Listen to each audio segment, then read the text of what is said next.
Շնորհակալություն։ Հարգելի պատգամավորներ, այսպիսի տարածված բան կա, մենք լավ մարդու պաշտոն ենք նշանակում, թե ֆունկցիաներ եւ պարտավորություններ կա պետական եւ օրենքով սահմանված, որի մասին պետք է խոսենք։ Որևէ մեկը խոսել է պարոն Յուլիանի մարդկային վատ հատկանիշների կամ կենսագրության մասին, ամենևին։ Ես առաջարկում եմ խոսել, թե ինքը ինչով է զբաղվելու, ինչի համար է նշանակել, եւ ինքը գնալու այդ մարտահրավերներին, թե չէ։ Սա է խնդիրը։ Թե չէ դուք դրել եք լավ մարդա կենսագրություն, լավ, իհարկե, ճիշտ է, շատ լավ է։ Ձեր մեջ էլ կան շատ լավ մարդիկ նստած, բայց իրանց գործը չեն անում։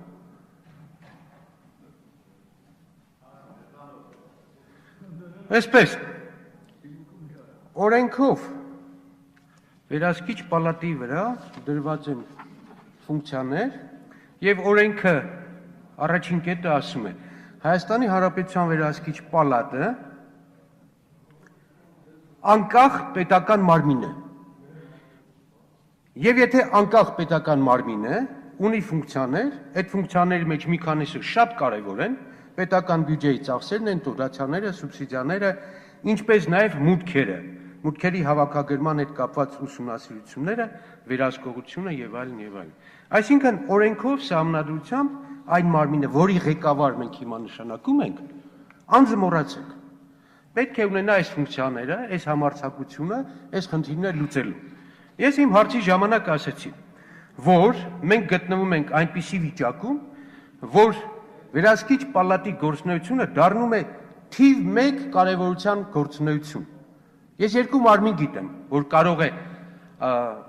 այս ֆունկցիաները իրականացնել, դատախազություն եւ վերահսկիչ պալատ։ Այդ որոնք են այդ ֆունկցիաները։ Կոռուպցիայի դեմ պայքար։ Կոռուպցիան միջազգային կառույցների մեր բոլոր վերջին գնահատականներով Հայաստանում համարվում է համակարգված եւ համատարած։ Այսինքն Հայաստանում չկա բնակավար, ընդ որում հենց այն բնակավարներ, որտեղ դուք աշխատել եք շատ երկար տարիներ, կրթություն, առողջապահություն, էներգետիկա եւ այլն եւ այլն։ Չկա համակարգ Հայաստանում, որտեղ կոռուպցիան, իսկ կոռուպցիան միշտ լինում է վերևից ղեկավարվող եւ կազմակերպվող եւ համակարգվող, որտեղ համատարած եւ համակարգված չի։ Եվ ես պատկերացնում եմ, որ ձեր ֆունկցիան, ձեր գործը այս անկախ սահմանադրորեն անկախ պետական մարմնի ֆունկցիան պետք է լինի այդ չարիքի, այդ հիվանդության դեմ պայքարը։ Կոռուպցիայի դեմ պայքարը պետք է հռչակվի վերահսկիչ պալատի եւ ձեր գործունեության մեխը, ծավալը, նպատակը, հիմնական թիրախը։ Կոռուպցիայի առումով թվերը այս վերջին տարվա ակնհայտ Հայաստանը նորից հետընթաց է արձանագրում։ 15 տարի առաջ, 17 տարի առաջ Հայաստանը ունեցել է աշխարհում 75-ից 79-րդ ռեյտինգային տեղը համաթիվը կոռուպցիայի հետ կապված մեր ռեյտինգում։ Հիմա 120-ի մեջ ենք։ Այսինքն 50 կետով, իհարկե երկրների քանակը ավելացել է այդ առումով, այդտեղ կարող ենք մի քիչ հետ նահանջել, 125 չլնել, ասենք լներ 115-րդ, բայց ակնհայտ է, որ 50 կետով Հայաստանի վերջին 15 տարիների ընթացքում Հայաստանի իշխանությունների կոռուպցիոն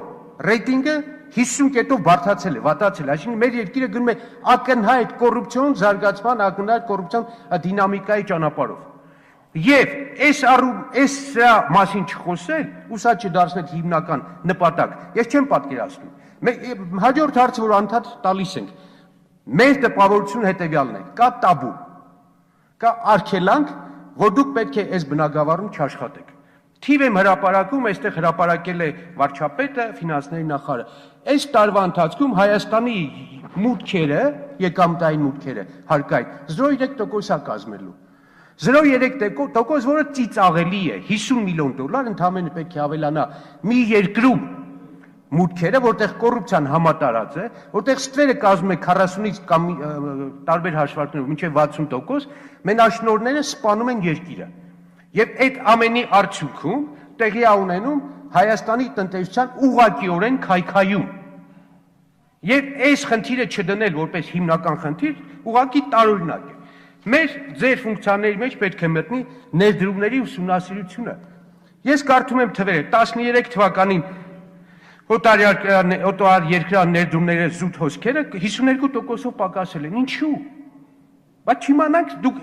ինչն եք ուսումնասիրելու, եթե Հայաստանում ներդրում այլևս չեն անում։ 14 թվականին ուղղակի ներդրումները 72%-ով է պակասել։ Այս երկիրը այլևս վստահելի չի, ոչ հայը, ոչ սփյուռքը, ոչ բիզնեսմենը, որևէ մեկը փող չի ուզում դնի այս երկրում։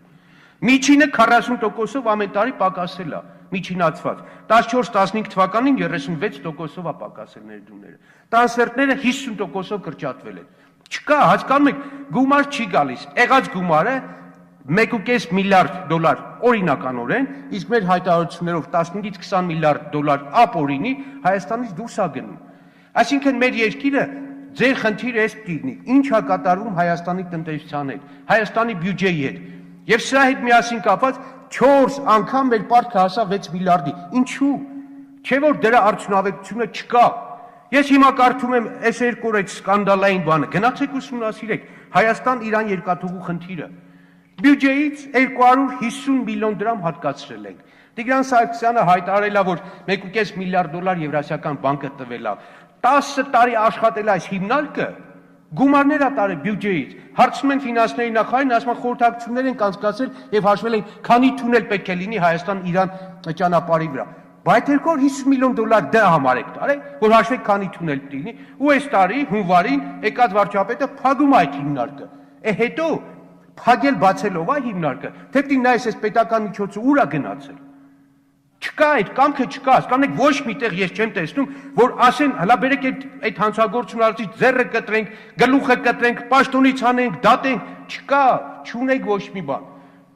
0.3%-ով դուք երկիր եք ուզում, այս վիճակով, պատերազմական վիճակով, դուք ուզում եք տնտեսություն զարգացնել, զենք շատ առնել, դրա այս սրանց ելնելով որ ասում ենք, եկեք կանգնեք հլա, մի հատ նայեք ինչ ուր ենք հասնում։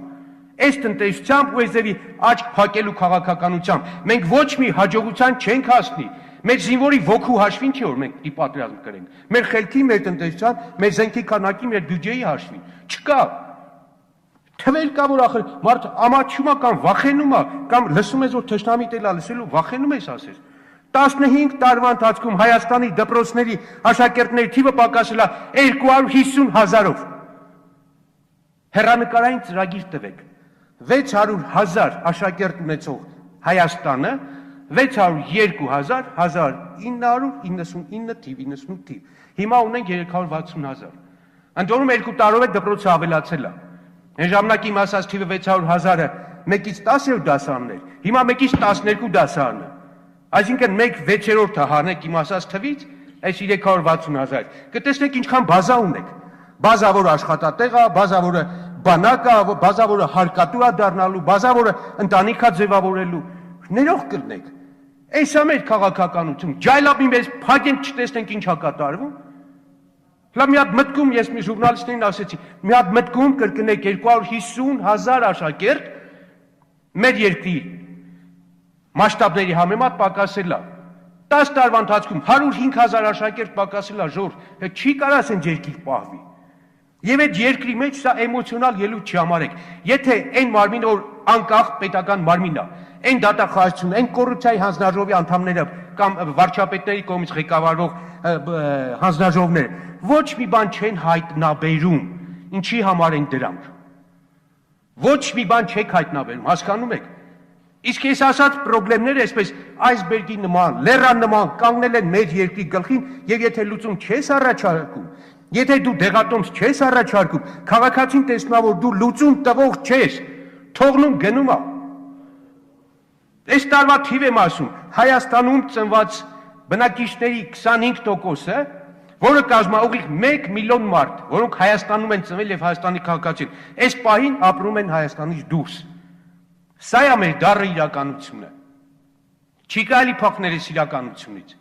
Իրականության հետ պետք է նստել ուղիղ համարձակ լուծումներ գտնել։ Եվ ձեր հանձնաժողովին մենք չենք հավատում, սա բլեֆ է, այն որը ինչ եմ այստեղ մենք անում ենք, իսկապես բլեֆ է։ Եթե ձեզ տված չի որևէ լուծում, քաղաքական թույլատրություն, որևէ մեկի ձեռը կանգնացնել հանցագործության ճանապարհին, ստվերը բերել հարկային դաշտ, կոռուպցիայի դեմ պայքարել, ցուցադրաբար ցույց տալ թե ովքեր են օրենք խախտողները, պետական բյուջեի փող ուտողները, եւ ասել ես նախկինների գործունեությանը չեն վերադառնալու, սա ջայլամային քաղաքականությունն է։ Այդպես վարում են ձեր կառավարության բոլոր անդամները։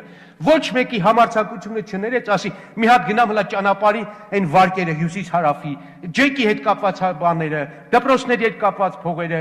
էներգետիկայի հետ կապած փողերը, էներգետիկայի համար 14 միլիարդ արդեն մենք պետք է վնաս կրենք այս էժանացման բանով։ Ձեր վարչապետը ասեց, որ լուծում գտնեց Վրաստանով, չի գտե, սպառման բարձրացում պետք է լիներ, չի գտե։ Ո՞վ է տալու այդ 14 միլիարդը։ Այսինքն մարդիկ գալիս են այս պայ խնդիրը լուծելու, ջանդամ թե վաղը լինելու է պարտքեր, որը բյուջեի հաշվին է գնալու, որը քաղաքացու հաշվին է գնալու։ Այսպես լուծումներ